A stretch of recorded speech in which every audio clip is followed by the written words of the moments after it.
الحمد لله نحمده ونستعينه ونستغفره ونؤمن به ونتوكل عليه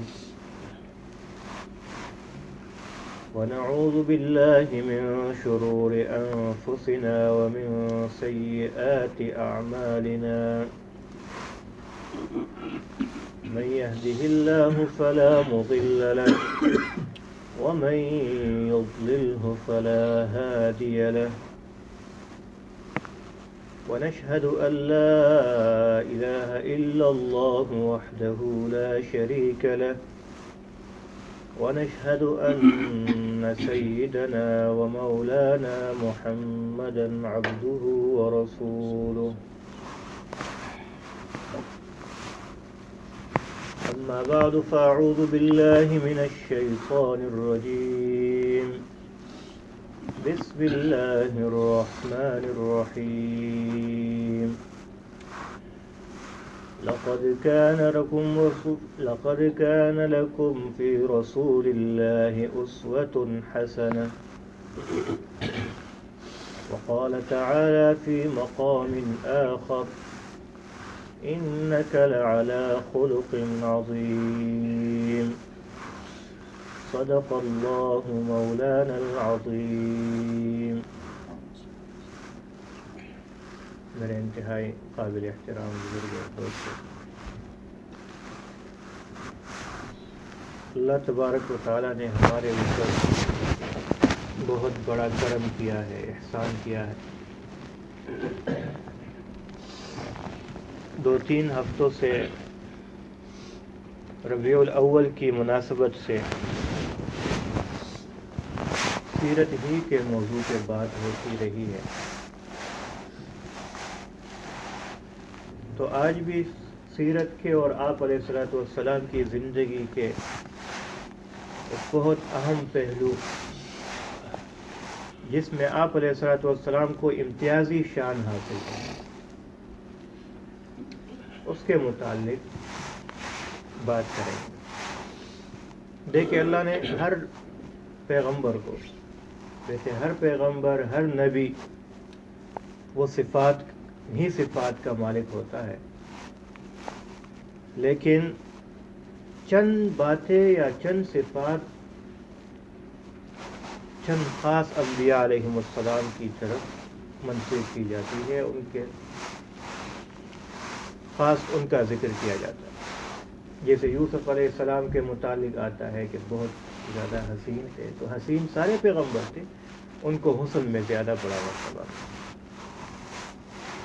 موسیٰ علیہ السلام کے متعلق آتا ہے کہ وہ بہت زیادہ جلالی تھے، غصے والے تھے.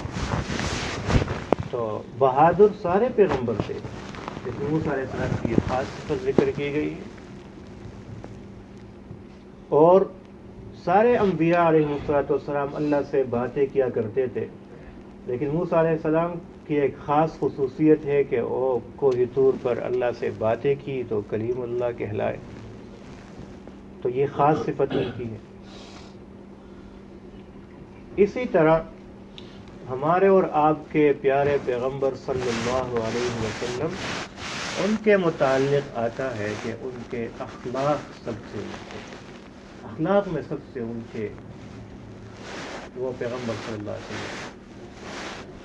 اس لیے قرآن پاک میں ان کے متعلق ارشاد ہوا ہے انک لعلی خلق عظیم، کہ آپ اخلاق کے وہ بلند ترین مرتبے پر قائم.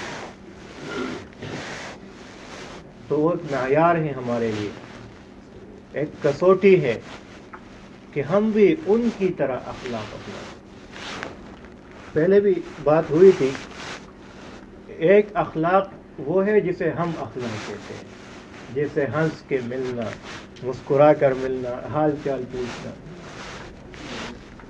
لیکن یہ اخلاق نہیں ہے، یہ اچھے اخلاق کا نتیجہ ہو سکتا ہے. اخلاق بذات خود یہ چیزیں نہیں ہیں. یہ بات سمجھنی چاہیے. خلق، اخلاق یہ خلق کی جمع ہے، یہ صفات ہے جو اپنے اندر پیدا کرنی ہے. اگر ایک آدمی وہ آپ سے ہنس کے مسکرا کے ملتا ہے اور آپ 2 قدم آگے جا کر وہ آپ کے پیچھے باتیں کرنا شروع کر دیتا ہے تو یہ اچھے اخلاق ہوئے؟ کبھی بھی نہیں۔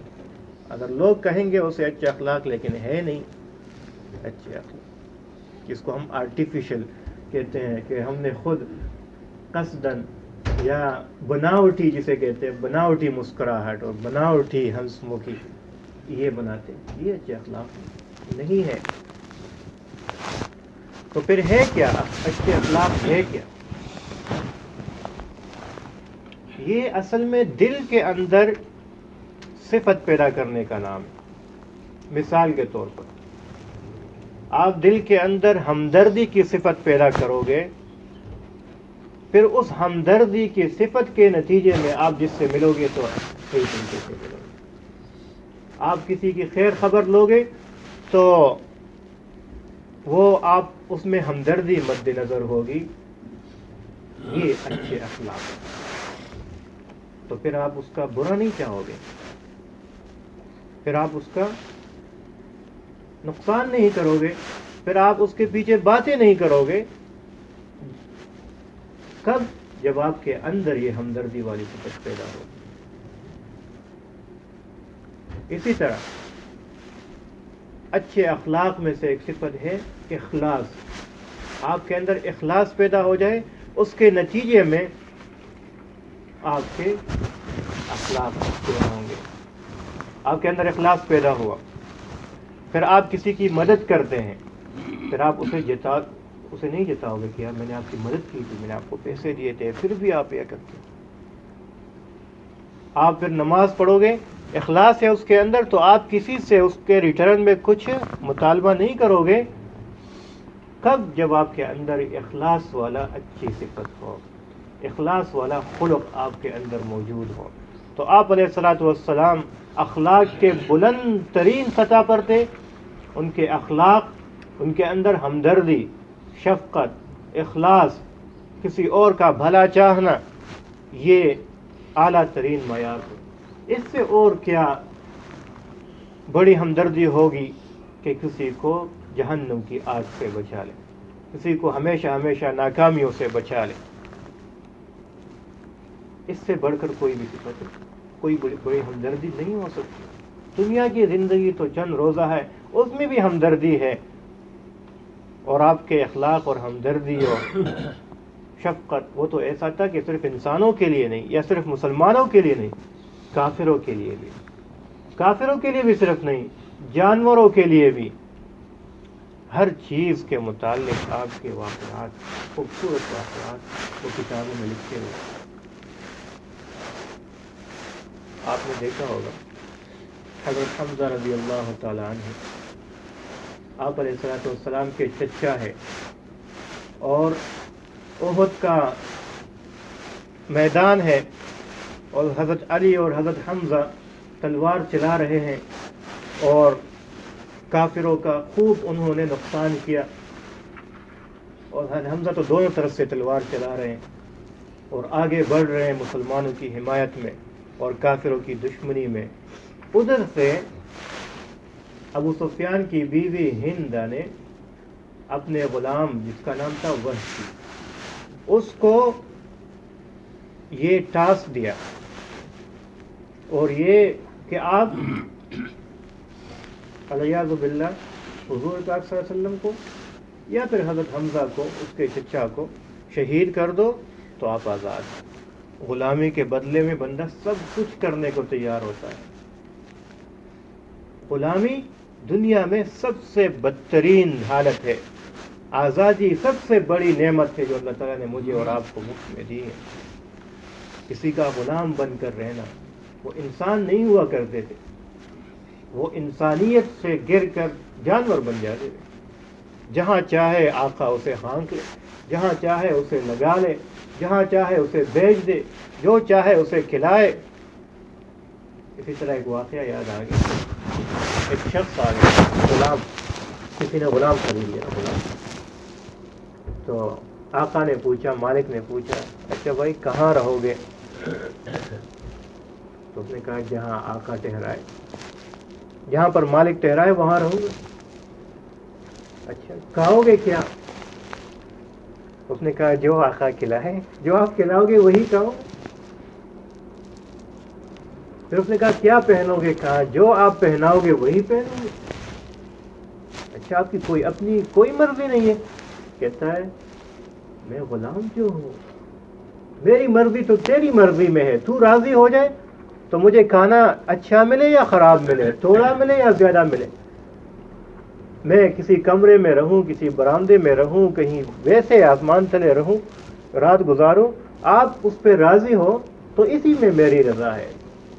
تو بندہ سوچ میں پڑ گیا، دیکھو میں نے چند روپے دے کر اس کو خرید لیا، اور یہ میری مرضی، میری خواہش پر اپنی تمام مرضیوں کو اس نے قربان کر رکھا ہے، اور اللہ نے ہمیں یہاں کچھ نہیں دیا، سب کچھ اللہ کا دیا ہوا ہے۔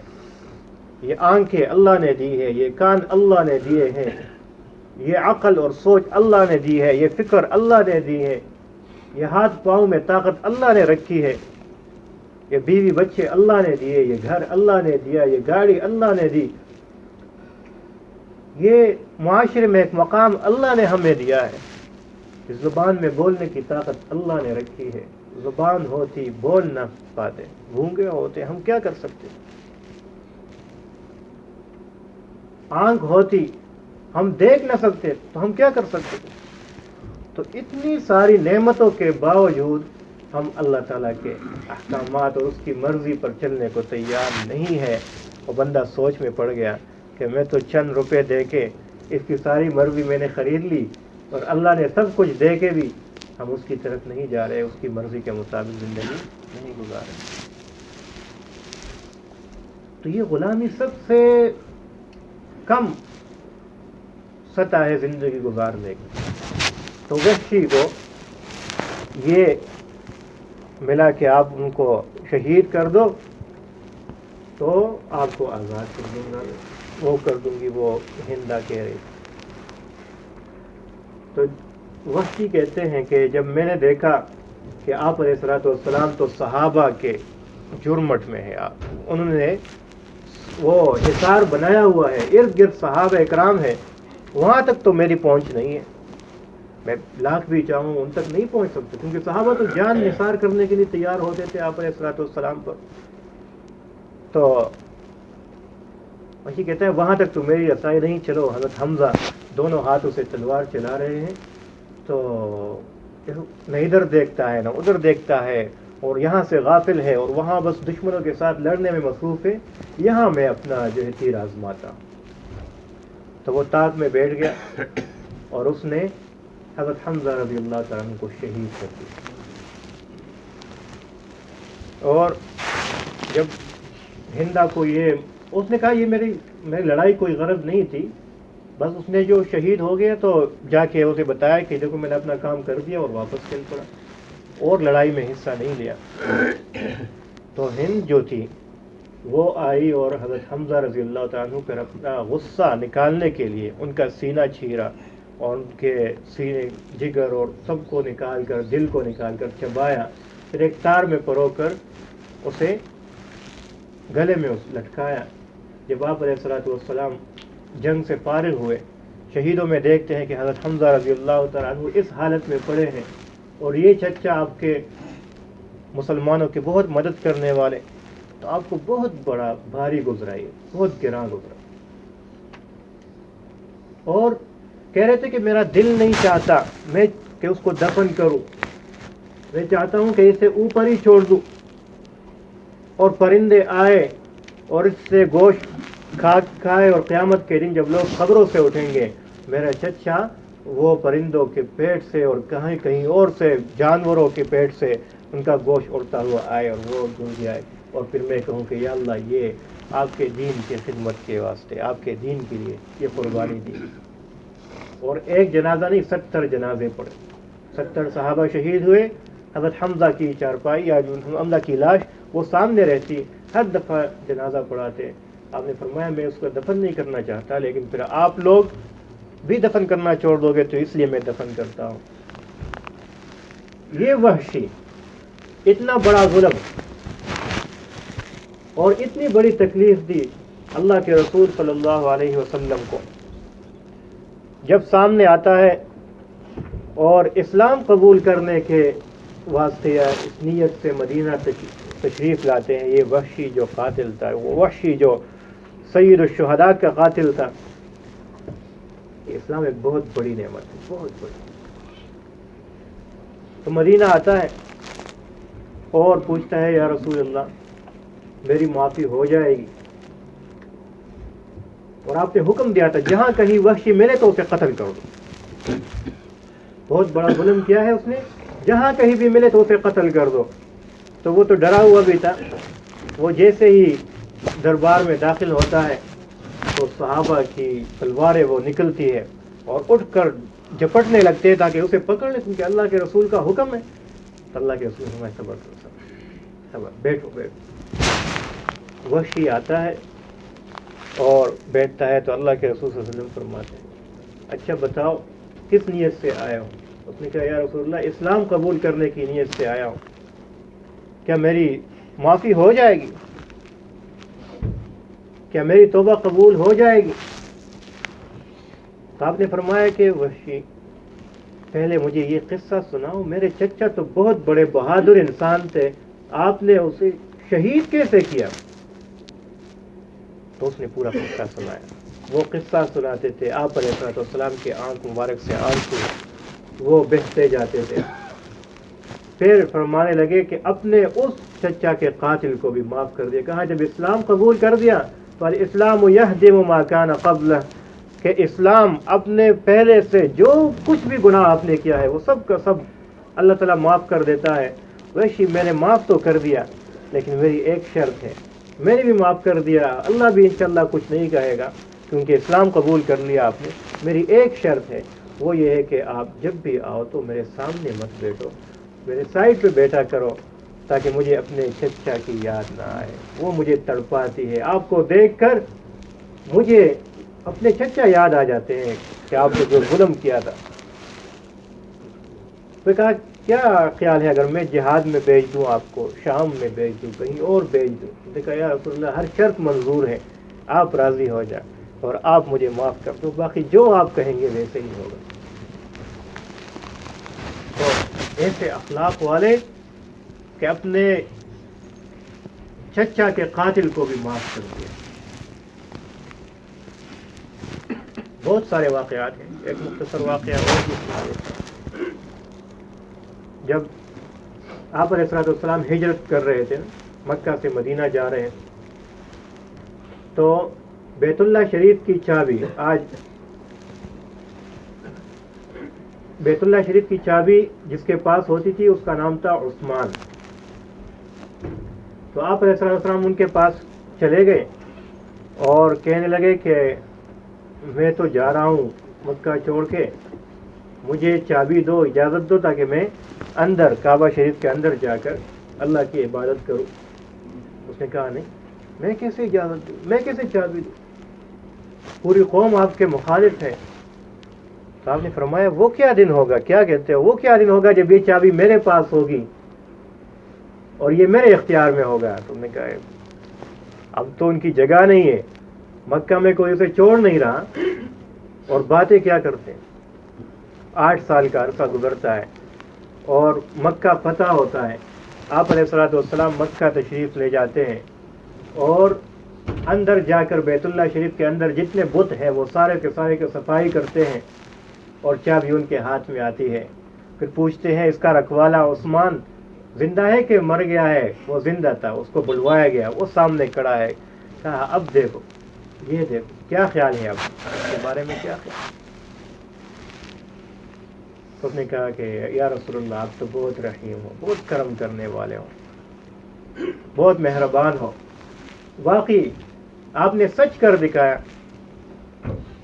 تو آپ علیہ السلام نے ان کو معاف کر کے وہ چابی پھر اس کے حوالے کر دی تھی کہ یہ لو چابی اور قیامت تک تیری نسل میں رہے گی.